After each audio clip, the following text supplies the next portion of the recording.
In this video, I will show you how to change the video quality settings on YouTube. Let's get started. First, open the YouTube app on your phone and play any video.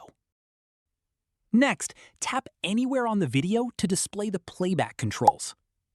Then, tap the settings icon in the top right corner of the video player.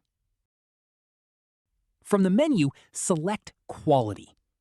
You'll see options such as Auto, Higher Picture Quality, Data Saver, and Advanced. To manually choose a specific video resolution, tap Advanced. Then select your preferred quality, such as 144p, 360p, 720p, or 1080p, depending on the video and your internet connection. Your selected video quality will be applied immediately. That's it. You've successfully changed the video quality settings on YouTube. If you found this tutorial helpful, don't forget to like the video, subscribe to the channel, and leave a comment below. Thanks for watching.